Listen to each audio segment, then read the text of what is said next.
Hello friends and welcome to engineer tree. मैं हूं सत्य विजय तिवारी।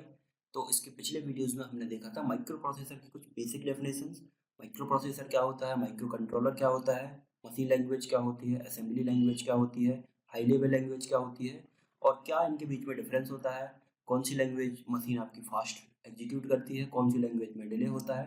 तो ये सारी बेसिक चीज़ें हमने देखी थी फर्स्ट वीडियोज़ में। तो अगर वो वीडियोज़ आपने अभी तक नहीं देखा है तो आप चैनल की प्लेलिस्ट में जाकर उस वीडियोज़ को देख सकते हैं। और इसके अलावा आप कोई अदर सब्जेक्ट की वीडियोस भी देखना चाहते हैं तो आप उस पर्टिकुलर चैनल की प्लेलिस्ट में जाकर सारे वीडियोस एक सीरीज से देख सकते हैं। तो चलिए इस वीडियो में हम कंटिन्यू करते हैं इंट्रोडक्शन ऑफ 8085 से। इंट्रोडक्शन देखते हैं इसमें 8085 का। तो इसमें बेसिक होता क्या है। तो it is commonly known as 8085 microprocessor. It based on NMOS technology. ये जो 8085 आपका माइक्रो प्रोसेसर होता है, इसको हम NMOS टेक्नोलॉजी से डेवलप करते हैं या इसको डिजाइन करते हैं। अब जो इसकी बिट की बात करें हम 8085 की, तो ये 8 बिट होती है। इसमें माइक्रो प्रोसेसर में आपकी 8085 आपका जो वर्क करता है वो 8 बिट पर वर्क करता है। और जो 8086 की बात करें तो उसमें होती है आपकी 16 बिट। 8086 में होती है आपकी 16 बिट और 8085 में आपकी 8 बिट होती है। तो इसको क्या बोलते हैं, 8 बिट माइक्रो प्रोसेसर। अब बिट की बात करते हैं माइक्रो प्रोसेसर की। बिट क्या होती है, तो बिट ऑफ माइक्रो प्रोसेसर होती है आपकी साइज ऑफ एएलयू। एएलयू से आपका मतलब है अर्थमेटिक एंड लॉजिक यूनिट। तो अर्थमेटिक हो गया आपका जो प्लस या माइनस करते हैं आप जैसे नंबर्स को, या लॉजिक से मतलब हो गया आपका जो जैसे गेट हुए, नैंड हुए, नॉर हुए या एंड गेट हुए। तो अर्थमेटिक एंड लॉजिक यूनिट। और ये जो सारे ऑपरेशन परफॉर्म होते हैं ये होते हैं आपके कहाँ पर, एक्यूमुलेटर रजिस्टर में। ये अभी जब हम आगे ऑपरेशन देखेंगे तो वो उसमें आपको समझ में आएगा एक्यूमुलेटर रजिस्टर क्या होता है। अभी बस सिंपल आपको ये याद रखना है कि जो बिट होती है माइक्रो प्रोसेसर की उसकी साइज इक्वल होती है आपकी एक्यूमुलेटर रजिस्टर। जो आपका एक्यूमुलेटर रजिस्टर होता है वो भी आपका 8 बिट का होता है। तो जो बिट माइक्रो प्रोसेसर की हुई वो हो जाएंगे आपकी एक्यूमुलेटर रजिस्टर की जितनी साइज होगी। तो ये आपको याद रखना है कि 8085 आपका 8 बिट माइक्रो प्रोसेसर है। Number of data bit executed one machine cycle is known as bit of microprocessor. अब जो माइक्रो प्रोसेसर की बिट है वो कितनी होती है, एक मशीन साइकिल में मैक्सिमम कितनी बिट आपका माइक्रो प्रोसेसर एग्जीक्यूट कर रहा है वो होती है बिट ऑफ माइक्रो प्रोसेसर। तो इसको आप कुछ इस तरीके से समझ सकते हैं कि ये मान के चलिए एक मशीन साइकिल है आपकी, ये यहाँ से एक मूव हो रही है। तो एक मशीन साइकिल में मैक्सिमम इसमें 8 बिट आपकी ट्रांसफर हो रही है। तो आपका हो जाएगा 8 बिट माइक्रो प्रोसेसर।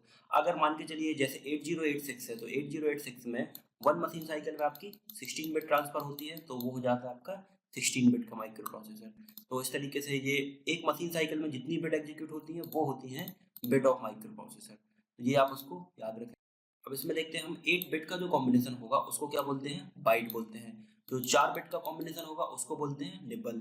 तो जैसे ये 8 बिट है आपकी तो ये हो जाएगा आपका लोअर निबल और ये हो जाएगी आपकी अपर निबल की बिट। और ये कॉम्बिनेशन हो जाएगा आपका क्या, टोटल 8 बिट हुई तो इनको आप बोल सकते हैं बाइट, 1 बाइट। और 2 बिट के कॉम्बिनेशन को आप बोल सकते हैं क्या, डेट या diet. 2 to the power 10 kilobyte, 2 to the power 20 हो गया मेगाबाइट और 2 टू द पावर 30 हो गया तो गीगाबाइट। तो इस तरीके से आप इनको याद रख सकते हैं। अब इसमें हम देखते हैं कुछ माइक्रो प्रोसेसर की प्रीवियस जो माइक्रो प्रोसेसर डेवलप किए थे वो कितने बिट पर काम करते थे और उसमें कौन कौन सी टेक्नोलॉजी यूज होती थी। तो इसमें जो माइक्रो प्रोसेसर जो अर्लीस्ट माइक्रो प्रोसेसर था आपका वो था 4004। ये आपका 4 बिट का माइक्रो प्रोसेसर था। मतलब वन मशीन साइकिल में इसमें 4 बिट एग्जीक्यूट हो रही थी और ये इसकी टेक्नोलॉजी थी पीमोस टेक्नोलॉजी। उसके बाद आया आपका 8008 माइक्रो प्रोसेसर। ये आपका 8 बिट माइक्रो प्रोसेसर था, ये एनमोस टेक्नोलॉजी पर डिजाइन हुआ था। उसके बाद आया आपका 8080 माइक्रो प्रोसेसर, ये 8 बिट का था, ये भी एनमोस टेक्नोलॉजी पे था। तो ये आपको याद नहीं रखना है, ये जस्ट मैं आपको एक नॉलेज के लिए बता रहा हूँ। अब उसके बाद आया 8080 के बाद 8085 माइक्रो प्रोसेसर। और जब 8085 माइक्रो प्रोसेसर आया तो ये पिछले जितने भी माइक्रो प्रोसेसर थे उन सबसे ज़्यादा पॉपुलर था। ये वर्क करता है आपका 8 बिट पर और इसकी जो टेक्नोलॉजी थी डिजाइन वाली वो थी एनमोस टेक्नोलॉजी। उसके बाद आपका 8086 आया तो जो इसकी बिट थी 16 बिट का माइक्रो प्रोसेसर था ये। और जो इसकी टेक्नोलॉजी थी वो एचमोस टेक्नोलॉजी थी। उसके बाद ये कंटिन्यू सीरीज से आया आपका 80186, 80206, 80306, 80406।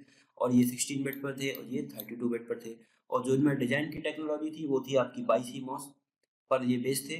उसके बाद आपका 80586 आया और ये पेंटियम सीरीज आपकी आने लगी। उसके बाद 16 4 बिट पर थे, पेंटियम प्रो, पेंटियम 2, 3, पेंटियम 4। उसके बाद आपका ड्यूअल कोर, उसके बाद कोर टू ड्यूअल फिर अब तो फिलहाल आई सीरीज पे स्टार्ट हो गई है, उसमें i3, i5, i7, i9 तक ऐसे आपके आने लगे हैं माइक्रो प्रोसेसर। तो ये आपको इनको बेसिक याद नहीं रखने हैं, ये जस्ट आपके इन्फॉर्मेशन के लिए मैं बता रहा हूँ इसमें। तो इसमें 8085 is the advance version of 8080 micro processor. जो 8085 आपका माइक्रो प्रोसेसर है, वो एडवांस वर्जन है 8080 माइक्रो प्रोसेसर का विद बैकवर्ड कंपैटिबिलिटी। अब यहाँ पर बैकवर्ड कंपैटिबिलिटी से मतलब आपका ये है कि जो आपने 8085 माइक्रो प्रोसेसर डिजाइन किया, उसमें सारे फीचर्स आपके 8080 के होंगे और कुछ एडवांस फीचर भी होंगे। तो इसको बोलते हैं आप बैकवर्ड कंपैटिबिलिटी। अब जो इसमें डिफरेंस होता है वो बेसिक डिफरेंस ये होता है, जो instruction set of 8085 micro processor वो आपके होते हैं इंस्ट्रक्शन सेट जो सारे 8080 में थे वो, plus RIM instruction plus SIM instruction. तो ये हम आगे देखते हैं ये रेम इंस्ट्रक्शन क्या होता है और सिम इंस्ट्रक्शन क्या होता है। रेम होता है आपका रीड इंटरप्ट मास्क और सिम होता है आपका सेट इंटरप्ट मास्क। ये दो चीज़ें आपको आगे देखने वाले हैं हम। तो अब जैसे इसकी बात करें 8080, तो इसकी अपवर्ड में हमने माइक्रो प्रोसेसर डिजाइन किया था 8085 और इसकी जो बैकवर्ड कंपैटिबिलिटी थी वो हो जाएगा 8080। तो ये हुए माइक्रो प्रोसेसर का रिलेशंस। अब 8085 जो आपका माइक्रो प्रोसेसर है वो ऑपरेट होता है आपका 5 वोल्ट पर। इसकी जो ऑपरेटिंग फ्रिक्वेंसी होती है वो होती है 3 मेगाहर्ट्ज। ये चीज़ें आपको याद रखनी है, इनसे सीधे सीधे क्वेश्चंस कभी कभी आ जाते हैं एक नंबर में। अब जो माइक्रो प्रोसेसर की स्पीड की बात करते हैं, तो स्पीड जो माइक्रो प्रोसेसर की होगी वो डायरेक्टली प्रोपोर्शनल होती है आपकी फ्रिक्वेंसी की। मतलब जितनी ज़्यादा फ्रिक्वेंसी होगी, स्पीड उसकी उतनी ही ज़्यादा होगी माइक्रो प्रोसेसर की। और फ्रिक्वेंसी कब आपकी ज़्यादा होगी, जितनी माइक्रो प्रोसेसर की बिट ज़्यादा होगी। जैसे जैसे आप माइक्रो प्रोसेसर की बिट इंक्रीज करते जाएंगे, तो उसकी जो फ्रिक्वेंसी होगी वो इंक्रीज होती जाएगी, और फ्रिक्वेंसी इंक्रीज होगी तो उसकी स्पीड बढ़ जाएगी माइक्रो प्रोसेसर की। तो ये हुए माइक्रो प्रोसेसर के कुछ बेसिक्स। अब इसमें आर्किटेक्चर देखते हैं हम 8085 का। तो इसके आर्किटेक्चर को हम दो कैटेगरी में डिवाइड करके देखते हैं। एक तो देखते हैं इसका एक्सटर्नल आर्किटेक्चर क्या है, और दूसरा देखते हैं इसका इंटरनल आर्किटेक्चर। तो सबसे पहले हम बात करते हैं एक्सटर्नल आर्किटेक्चर की। तो एक्सटर्नल आर्किटेक्चर में इसका जो बेसिक ब्लॉक डायग्राम होता है, आपने पढ़ा होगा माइक्रो प्रोसेसर का। ये बेसिकली होता है आपका 40 पिन की आईसी होती है, और इसमें जो पिन नंबर 20 होती है वो आपकी ग्राउंड पिन होती है। तो ऑल जो 40 पिन है उनको हमने 6 मेजर कैटेगरी में डिवाइड करके रखा है यहाँ पर। 6 कैटेगरी आपकी कौन कौन सी है, जो पूरी 40 पिन थी उनको बेसिक 6 कैटेगरी में हमने यहाँ पर डिवाइड किया है। तो एड्रेस पिन हो गई आपकी, डेटा पिन हो गई, कंट्रोल एंड स्टेटस पिन हो गई, frequency and power supply pin हो गई, सीरियल डेटा ट्रांसफर पिन हो गई, और एक्सटर्नली इनिशिएटेड सिग्नल पिन हो गई। ये आपको इसमें याद रखना है। बेसिक 6 कैटेगरी में हमने डिवाइड किया है 40 पिन को। अब इनको डिटेल से हम डिस्क्रिप्शन अभी आगे देखेंगे। तो number of address pins are 16। जो इसमें एड्रेस पिन होती है वो होती है कितनी, 16। तो इसमें दो टाइप से पिन है, एक एड्रेस पिन होती है आपकी और एक होती है डेटा पिन। तो एड्रेस पिन होती है आपकी 16 और डेटा पिन होती है आपकी 8। अब जो इसमें डिफरेंस होता है वो ये होता है कि जो टोटल होती है आपकी एड्रेस पिन 16, तो उसमें जो आपकी A0 से लेके A7 तक हो गई आपकी लोअर डेटा पिन, और उसके बाद जो होती है आपकी A8 से लेके A15 तक ये होती है आपकी अपर। तो ये टोटल इनका कॉम्बिनेशन होता है आपकी एड्रेस बिट। और इसमें जो लोअर बिट होती है A0 से लेके A7 तक, ये काम करते हैं आपकी एज अ एड्रेस पिन और एज अ डेटा पिन। तो ये A0 से A7 तक आपकी जो बिट होती हैं वो कभी एड्रेस की तरह काम करती हैं और कभी डेटा पिन की तरह। तो ये हम देखते हैं कि कब ये एड्रेस पिन की तरह वर्क करेंगी और कब ये डेटा पिन की तरह वर्क करेंगी। तो नंबर ऑफ एड्रेस पिन आपकी हो गई 16 बिट।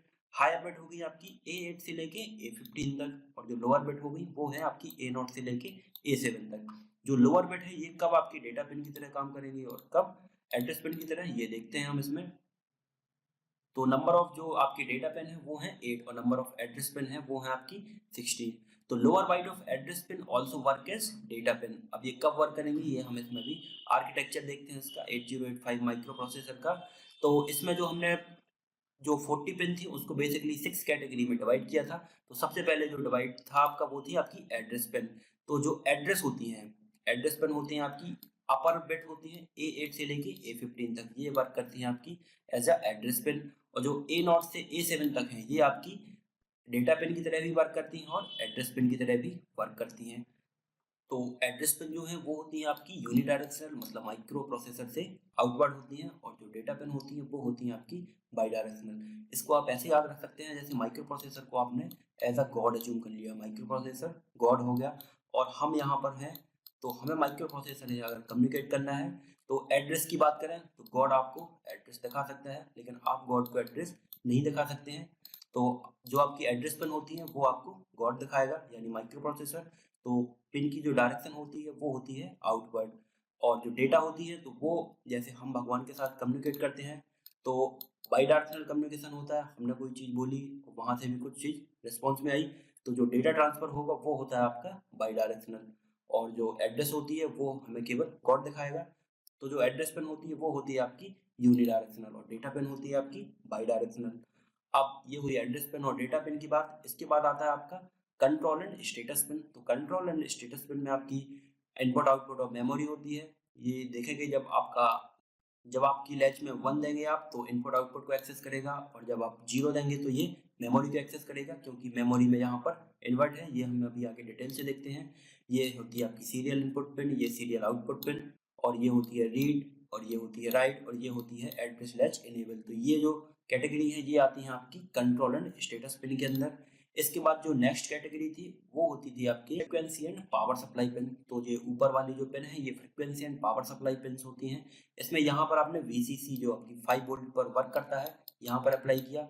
ये होती है पिन नंबर 20, ग्राउंड पिन होती है, ये फिक्स होती है। जो ये पिन होती है आपकी X1 और X2, ये होती है आपकी फ्रिक्वेंसी सप्लाई पिन। तो यहाँ पर एक क्रिस्टल ऑसिलेटर लगा रहता है, यहाँ पर जैसे क्रिस्टल ऑसिलेटर हो गया, तो ये 6 मेगाहर्ट्ज की फ्रिक्वेंसी सप्लाई करेगा माइक्रो प्रोसेसर में, और यहाँ पर एक डिवाइड बाई 2 सर्किट लगा रहता है। तो यहाँ पर जो अल्टीमेट फ्रिक्वेंसी माइक्रो प्रोसेसर को मिलती है वो मिलती है 3 मेगाहर्ट्ज। तो ये 3 मेगाहर्ट्ज की फ्रिक्वेंसी पर वर्क करता है आपका। ये पिन होती है आपकी क्लॉक आउट पिन होती है। इसके बाद जो आपकी पिन्स होती है वो होती है सीरियल डेटा पिन। तो इसमें सीरियल इनपुट डेटा, ये सीरियल आउटपुट डेटा। तो इसके बाद जो पिन होती है वो होती है आपकी एक्सटर्नली इनिशिएटेड पिन। इसमें आते हैं आपके ट्रैप हो गया, RST 7.5, RST 6.5, RST 5.5, INTR। ये होते हैं आपकी क्या बेसिक इंटरप्ट। ये 5 होते हैं, ट्रैप, RST 7.5, 6.5, 5.5 और INTR। तो ये आपको अभी हम डिटेल से इनको और आगे देखेंगे। और इसके बाद होती है आपकी interrupt acknowledgement, hold acknowledgement, ready, reset in और रीसेट आउट। तो ये होगी माइक्रो प्रोसेसर की 40 पिन और इसका आर्किटेक्चर। तो इसमें हम और आप आगे देखते हैं इन पिन का डिटेल डिस्क्रिप्शन। तो इसके डिटेल डिस्क्रिप्शन में हमने क्या देखा, इन 8085 microprocessor 5 pins are active low. जो टोटल 40 पिन थी उसमें से 5 पिन आपकी एक्टिव लो थी, मतलब जब आप उसमें 0 देंगे तो वो पिन वर्क करेंगी। तो जो पिन आपकी एक्टिव लो थी वो पिन कौन कौन सी थी, इनपुट आउटपुट या memory, read, right, interrupt acknowledgement और रीसेट इनपुट पिन। ये 5 पिन आपकी एक्टिव लो पिन थी माइक्रो प्रोसेसर में। अब इन 8085 micro processor number of pin direction outward is 27। जो 27 पिन थी उनकी डायरेक्शन आउटवर्ड है, और जो इनपुट डायरेक्शन है वो है आपकी 21 पिन की। तो आप इन पिन को यहाँ पर काउंट कर सकते हैं। जैसे ये 16 पिन हो गई आपकी आउटवर्ड डायरेक्शन है। आउटवर्ड डायरेक्शन में आपकी यहाँ पर एड्रेस पिन और डेटा पिन दोनों ऐड हो जाएंगी। तो 16, 17, 18, 19, 20, 21, 22, 23, 24, 25, 26, 27, 27 पिन आपकी होगी आउटवर्ड पिन। अब 21 पिन आपकी इनवर्ड है। तो इनवर्ड पिन में यहाँ पर जो डेटा पिन है ये केवल 8 यहाँ पर काउंट करेंगे इनवर्ड वाली। तो 8 और 9, 10, 11, 12, 13, 14, 15, 16, 17, 18, 19, 20 और 21। तो 21 जो पिन होती हैं वो होती हैं आपकी इनवर्ड, और 27 पिन है आउटवर्ड। अब एड्रेस पिन जो हमने देखी थी, नंबर ऑफ एड्रेस पिन कितनी थी अपने पास, 16 थी, क्योंकि जो टोटल थी वो एड्रेस पिन थी, और उसमें जो लोअर बाइट थी वो एड्रेस और डेटा की तरह भी वर्क कर रही थी। तो एड्रेस पिन की सबसे पहले बात करते हैं, ये है आपकी यूनिडायरेक्शनल थी, केवल आउटवर्ड डायरेक्शन थी। अब मेमोरी कैपेसिटी जो होती है, मेमोरी कैपेसिटी को किस तरीके से रिप्रेजेंट करते हैं माइक्रो प्रोसेसर में। माइक्रो प्रोसेसर में जो मेमोरी की कैपेसिटी होती है उसको हम बेसिक रिप्रेजेंट करते हैं 2 to the power n cross d। अब यहाँ पर जो n होता है वो होता है आपकी एड्रेस पिन, और जो d होता है वो होती है आपकी डेटा पिन। तो अगर माइक्रो प्रोसेसर की मेमोरी की बात करें तो जो डेटा पिन है वो है अपने पास कितनी, 8 है। जो lower byte of address pin थी वो है आपकी डेटा पिन। तो डेटा लाइन है अपने पास कितनी, 8 है, और जो एड्रेस लाइन है वो है टोटल 16। तो जो इसकी कैपेसिटी हो जाएगी मेमोरी की वो आपकी कितनी हो जाएगी माइक्रो प्रोसेसर की, 2 to the power 16 into 8 bit. 2 to the power 16 into 8 bit हो गई आपकी मेमोरी की कैपेसिटी। तो 2 to the power n into D bit से आप मेमोरी को रिप्रेजेंट कर सकते हैं माइक्रो प्रोसेसर की। अब इसमें एक चीज़ आती है memory word size. Memory word size आपकी क्या होती है? Maximum bit of information can store at a particular memory location is known as memory word size. अब जो मेमोरी होती है माइक्रो प्रोसेसर की वो आपकी डिवाइड होती है मेमोरी लोकेशंस में। तो maximum bit of information can store at a particular memory location. ये लोकेशन है, ये लोकेशन है, ये लोकेशन है। तो मैक्सिमम नंबर ऑफ बिट एक पर्टिकुलर लोकेशन पर जितनी आपकी स्टोर होती है उसको क्या बोलते हैं? Memory word size. तो maximum memory location that can interface with microprocessor 8085 is 2 to the power 16 location. तो जो इसकी मेमोरी हो जाएगी वो हो जाएगी टोटल कितनी? 2 टू द पावर 16 इंटू 8। तो ठीक है फ्रेंड्स, इस वीडियो में इतना ही। अगर ये वीडियोस आपको पसंद आया हो तो इसको लाइक ज़रूर करें, सब्सक्राइब करें और कमेंट करें, ताकि हम भी आगे मोटिवेट होकर इसी तरह से आपके लिए नए नए वीडियोस प्रोवाइड करते रहेंगे। तो थैंक यू फ्रेंड्स।